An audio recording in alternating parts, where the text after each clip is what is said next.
You pretend you are fine, but your soul has been aching for truth. You walk through the motions of your daily life, carrying a quiet, invisible weight that you cannot quite articulate to those around you. You look into the mirror and wonder who you truly are, where you truly come from, and why there is a persistent, haunting emptiness deep within the center of your chest. You have tried to fill this void with the noise of the modern world, with the frantic pace of achievement, with the endless distractions that society so eagerly provides. But the hunger remains. It is a spiritual hunger, a silent struggle that you bear alone in the quiet hours of the night. You feel disconnected, adrift in a sea of present moments that seem to have no anchor in the past and no bridge to the future. You are not alone in this profound sense of dislocation. Millions are waking up with this exact same ache. If this resonates with you already, if you feel the stirrings of a truth that is waiting to be uncovered, write one word right now: ready. You are in the darkness before the dawn, standing on the precipice of a revelation that has the power to reorder your entire existence.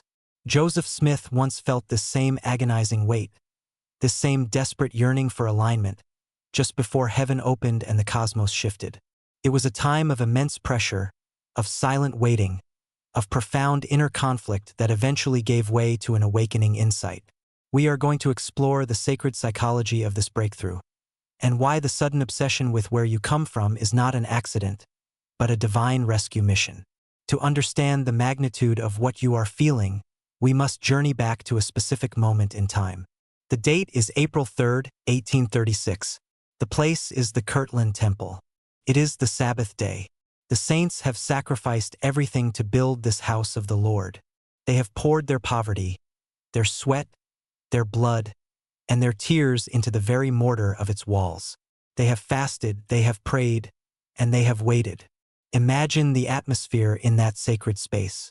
The air is thick with anticipation, heavy with the spiritual residue of days of Pentecostal outpourings, of visions, of the rushing of mighty winds. But on this particular day, after the sacrament is administered, Joseph Smith and Oliver Cowdery retire to the pulpit. The veils are dropped, literally separating them from the congregation. And in that confined, sacred darkness, a profound and absolute silence falls. It is the silence that precedes revelation. It is the stillness that you must cultivate in your own life if you wish to hear the whispers of the past. In that quietude, Joseph and Oliver bow themselves in solemn and silent prayer. They are not asking for more noise. They are surrendering to the divine will. They are creating a space of empowered stillness. And it is in that precise moment of total surrender that the veil is taken from their minds, and the eyes of their understanding are opened. This is the moment when the heavens are rent. You must understand that revelation rarely comes in the chaos of anxiety. It comes when you have exhausted your own strength and have finally allowed the quiet certainty of the Spirit to take residence in your soul. When the veil was taken from their minds, the visions that unfolded were cosmic in their scope. But the crowning manifestation, the visitation that changed the trajectory of the human family forever, was the literal return of Elijah the prophet. Why Elijah? Why this ancient, rugged prophet of the Old Testament? Because he held the keys of the sealing power, the authority to bind on earth and have it bound in heaven. The scriptures tell us that Elijah appeared and declared that the time had fully come, which was spoken of by the mouth of Malachi, testifying that he should be sent before the great and dreadful day of the Lord come.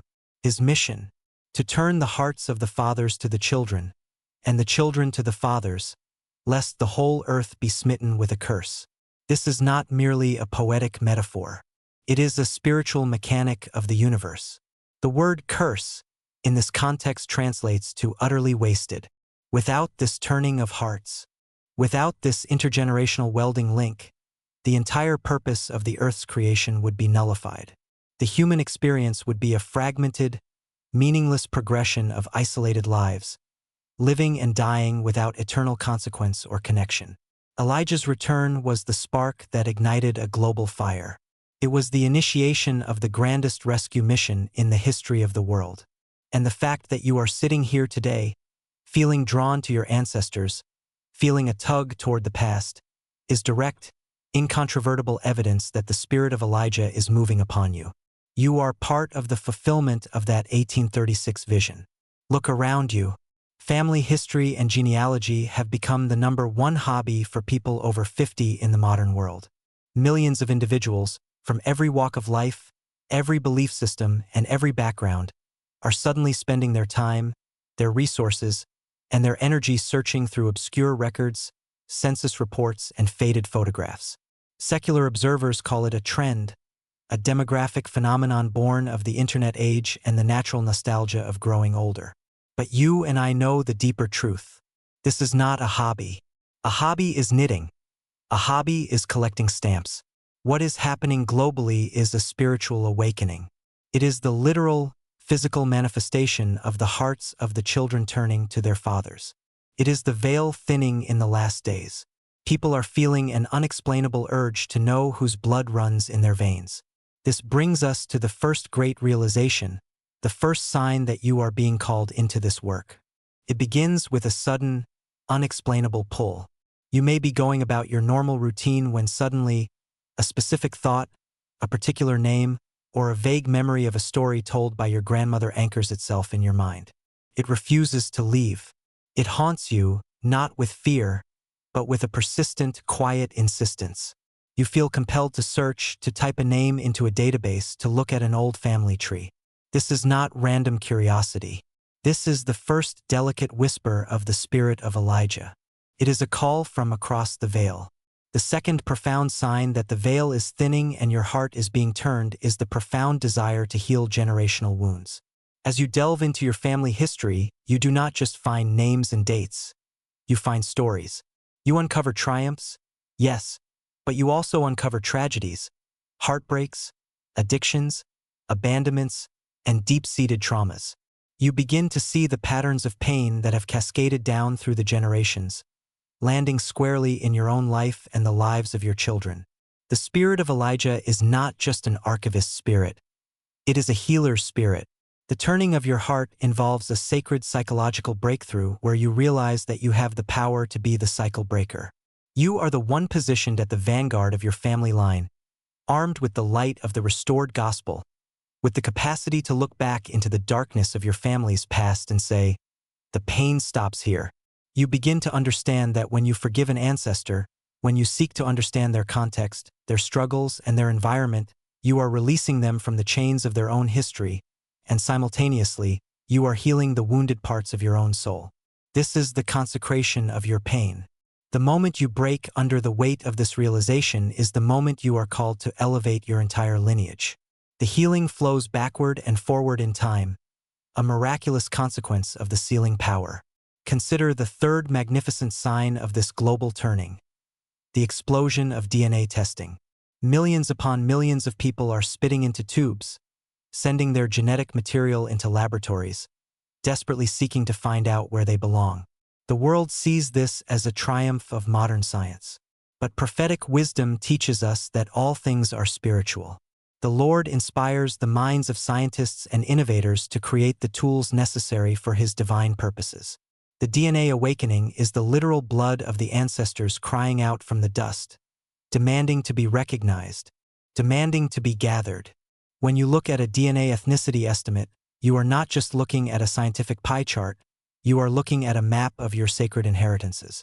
You are seeing the physical evidence of the migrations, the survivals, the profound resilience of the men and women who fought, bled, loved, and died so that you could draw breath today. This biological connection awakens a spiritual identity. It proves that we are not isolated islands. We are the living culmination of thousands of lives. The spirit of Elijah uses this scientific marvel to bypass our modern skepticism, striking directly at our core biological reality, forcing us to acknowledge that we are part of a vast, interconnected human family that the Lord is actively trying to gather before the end. This leads us directly into the fourth sign, the overwhelming sense of urgency. Those who are touched by the spirit of Elijah often report a feeling that time is running out. It is a holy restlessness. You find yourself staying up late into the night, your eyes burning as you scroll through digital microfilm, feeling that you absolutely must find this one missing record, this one lost child, this one unlinked marriage. Why this urgency? because the last days are accelerating. The Grand Council in heaven, which Joseph Smith understood so profoundly, established the blueprint for this very hour. The spirits of the dead are waiting. They have accepted the gospel in the spirit world, but they are trapped. They cannot progress without the physical ordinances that only you, the living, can provide. They are dependent upon you, and their dependency creates a spiritual pressure that you feel in your waking hours. This urgency is the prophetic witness that the gathering of Israel is not just a future event. It is happening right now on both sides of the veil simultaneously. You are being drafted into the Lord's army of gatherers, and the urgency you feel is the shared heartbeat of thousands of ancestors who know that their time of deliverance is at hand. The fifth sign that your heart is fully turning is the manifestation of synchronicity and miracles in your research. Every dedicated genealogist knows exactly what this is. It is the moment when you are stuck behind a seemingly impenetrable brick wall. You have searched for years for a maiden name, a birth location, a vital record. You have exhausted every logical avenue. And then, out of nowhere, you stumble upon a completely unrelated document, or a stranger reaches out to you online, or a book literally falls open in a library to the exact page you needed. These are not coincidences. These are orchestrated interventions from the other side of the veil. The veil is becoming a permeable membrane. The angels are not restricted by our earthly limitations. When you have done all that you can do, when you have exhausted your own intellect and energy, the other side steps in. The Lord rewards your consecration with revelation. This synchronicity is a testament that you are known, that your efforts are seen, and that you are working under the direct tutelage of heaven. It is a profound, soul-stirring confirmation that life continues after death, and that love is the binding force that bridges the divide between mortality and eternity. And now we arrive at the sixth sign, the profound revelation of why you sometimes feel pulled to one specific ancestor's name or story. You look at a chart containing hundreds of names, but your eyes lock onto one. You feel a deep, resonating emotional strike in your chest. You find yourself weeping over a person you never met, who died a century before you were born. Why does this happen? Because you are being invited into a sacred partnership. This is not just you choosing to research them. This is them choosing you. In the vastness of the spirit world, that specific individual has reached a point in their progression where they are ready for their work to be done. They have received the message, they have exercised faith, and they have been permitted to reach across the veil and tap you on the shoulder. This is a divine collaboration. You are acting as their savior on Mount Zion. The emotional grip you feel, the tears that fall unbidden, are the physical manifestation of their spirit communicating with yours. It is a moment of pure, unadulterated spiritual alignment. You are experiencing their gratitude, their desperation, and their love, transmitted directly into your soul. This sacred partnership is one of the most intimate, sacred experiences available to mortals, proving that the human soul is eternal and that the bonds of family are truly indestructible. The seventh sign is the necessary culmination of all that precedes it, the deepening of your longing for the temple. The spirit of Elijah does not rest simply with the discovery of names and the recording of dates. If it stopped there, it would be an incomplete mission. The true turning of the heart inevitably leads you to the altar. You begin to realize that the intellectual pursuit of family history is merely the preamble to the spiritual necessity of the temple ordinances. Joseph Smith's vision in Kirtland was the restoration of the keys, but it was in Nauvoo that the practical application of those keys was revealed. The baptism for the dead, the washings, the anointings, the endowments, and the sealings. When your heart is truly turned, you feel an aching need to take those names you have found into the house of the Lord. You understand that the sealing power is the only force in the universe that can make these connections permanent. Standing in the temple, acting as proxy for the ancestor you have come to love, you become the physical conduit for their salvation. The water of the font, the hands upon the head, the covenants spoken at the altar. These are the tangible anchors that secure the ethereal bonds of love. Your longing for the temple becomes less about your own peace and more about your duty to your kindred dead. The eighth sign expands this mission into a cosmic scope. You begin to recognize the gathering of the outcasts. As you search through your lines, you find the forgotten ones. the children who died in infancy and were buried in unmarked graves, the individuals who were institutionalized, marginalized, or erased from the family memory due to shame or scandal. The spirit of Elijah is deeply concerned with the forgotten. The Lord's mathematics requires that not one soul be lost. You begin to feel a fierce, protective love for these outcasts. You realize that your mission is to restore their names to the human family, to ensure that they are remembered, recognized, and sealed. This changes your heart. It makes you more compassionate, more empathetic, more Christ-like. You begin to view the living outcasts in your own life, in your own community, through a different lens. You understand that everyone belongs somewhere, that everyone is a vital link in the eternal chain. This profound psychological shift is the true evidence that the spirit of Elijah has worked a mighty change in your soul. You are no longer just looking for distinguished ancestors. You are searching for the lost sheep, driven by the pure love of Christ. The ninth sign is the compounding of internal light. As you engage in this sacred work, as you answer the calls, heal the wounds, and perform the ordinances, you will notice a fundamental change in your own spiritual constitution. The darkness, the depression, the sense of rootlessness that we spoke of at the beginning begins to dissipate. It is replaced by a quiet, unshakable certainty. You walk with more confidence, not because of your own ego, but because you know exactly who you are and whose you are. You feel the unseen support of legions of angels. When you face trials in your own life, when the modern world threatens to overwhelm you, you draw upon the strength of those who have gone before. You remember the ancestor who survived famine, the one who crossed oceans, the one who buried children on the plains but kept walking. Their resilience becomes your resilience. Their light compounds your light. This is the promise of the prophets, that as we engage in the work of salvation for the dead, we are simultaneously saving ourselves. We are insulating our own minds and hearts against the chaos of the last days by anchoring ourselves to the eternal, immovable foundation of the sealing power. We now reach the 10th sign, the ultimate revelation of the turning of the hearts. It is the profound realization that you are participating in the creation of the eternal family of God. You are not just building your own family tree, you are helping to construct the great network of Zion. Every link you weld, every ordinance you complete, is a victory against the adversary, who seeks to isolate, divide, and destroy the human family. You begin to see the grand architecture of eternity. The earth was created for this very purpose, that families might be sealed together generation to generation, back to Adam and Eve, and ultimately to God the Father. This is the great work of the dispensation of the fullness of times. It is the culmination of all prophetic history.